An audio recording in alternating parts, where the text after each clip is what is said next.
Welcome to আর রান্নাঘর। বন্ধুরা, আজকের রেসিপি চিকেন ফিলে কাটলেট। এই চিকেন ফিলে কাটলেট আমি যেদিন করেছিলাম সেদিন কোনো আলাদা করে চিকেন ফিলে নিয়ে আসিনি। চিকেন বাড়িতে আসলে আমার প্রসেসে এইভাবে রেডি করে নেবেন, আলাদা করে আর কিছু কেনার দরকার নেই। দেখুন, চিকেনের যে মিট পিসগুলো সেগুলো আমি বেছে বেছে তুলে নিয়েছি 5-6টা।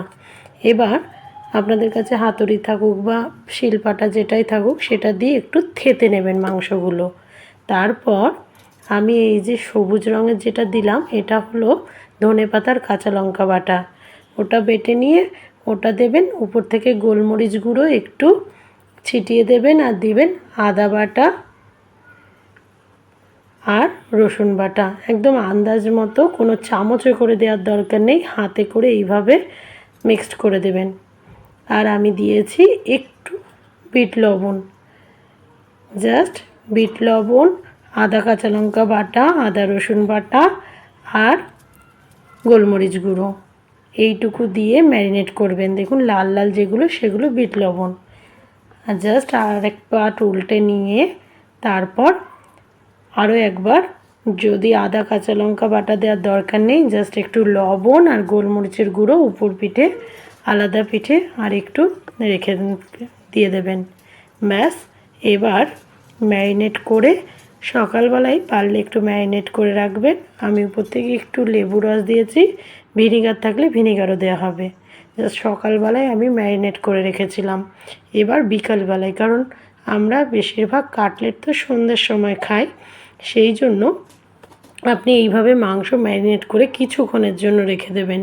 সকালে খেলে একটু রাত্রের দিকে করে রাখবেন, আর সন্ধ্যের সময় খেলে সকালে করে রাখবেন। ম্যারিনেট করাটা মেন, কারণ ম্যারিনেট করলে তবে মাংসর মধ্যে জুসিনেসটা থাকে। তারপর আমি সন্ধ্যের সময় বের করে এই যে ব্রেড ক্রাম্বস একটু লাগিয়ে নিলাম। ব্রেড ক্রাম্বস মানে পাউরুটির গুঁড়ো। ব্রেড ক্রাম্বসের পরিবর্তে আপনারা যে কোনো টোস্ট বিস্কুট গুঁড়ো করে নিলেও পারেন। যাই হোক, এই ব্রেড ক্রাম্বস বাজারে একদম অ্যাভেলেবেল, বললেই দিয়ে দেবে। তারপর আমি কি করলাম, 2 চামচ কর্নফ্লাওয়ার, একটু সামান্য লবণ আর একটু গোলমরিচ গুঁড়ো দিয়ে এবার জল দিলাম। জল দিয়ে একটা ব্যাটার তৈরি করলাম। ব্যাটারটা তৈরি আপনারা কর্নফ্লাওয়ারের জায়গায় ময়দা আটাও ব্যবহার করতে পারেন, কোনো অসুবিধা হবে না।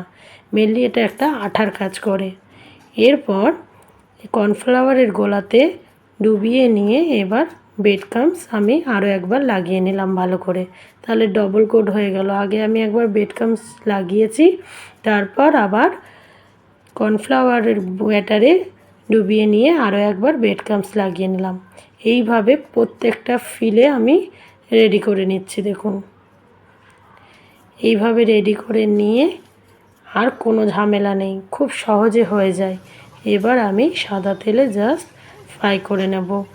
আপনারা বাইরে অনেক কাটলেট খান, কিন্তু বাড়িতেও যে এত সহজে এত টেস্টি কাটলেট তৈরি করা যায় আমিও নিজে না করলে বুঝতে পারতাম না। আমি অবশ্য কিছু কিছু কাটলেট বাইরে আগেও করেছি, কিন্তু চিকেন ফিলে কাটলেট এটা আমার প্রথম। এইভাবে ভেজে নিয়ে জাস্ট তুলে নিতে হবে, একটু লাল লাল করে ভেজে নেবেন, তাহলেই হবে। সন্ধ্যের সময় যদি এইরকম চিকেন ফিলে কাটলেট পাওয়া যায় বাড়িতে বসে, তাহলে আমার মনে হয় না আর বাইরে যাওয়ার প্রয়োজন আছে। আমার এই সিম্পল রেসিপিগুলো যদি আপনাদের ভালো লাগে, প্লিজ অন্যদের সাথে শেয়ার করুন, আর বাড়িতেও ট্রাই করে দেখবেন যে এভাবে করা যায় কি না, তাহলে বুঝবো যে আমার রান্না সার্থক। ভালো থাকবেন, সুস্থ থাকবেন। থ্যাংক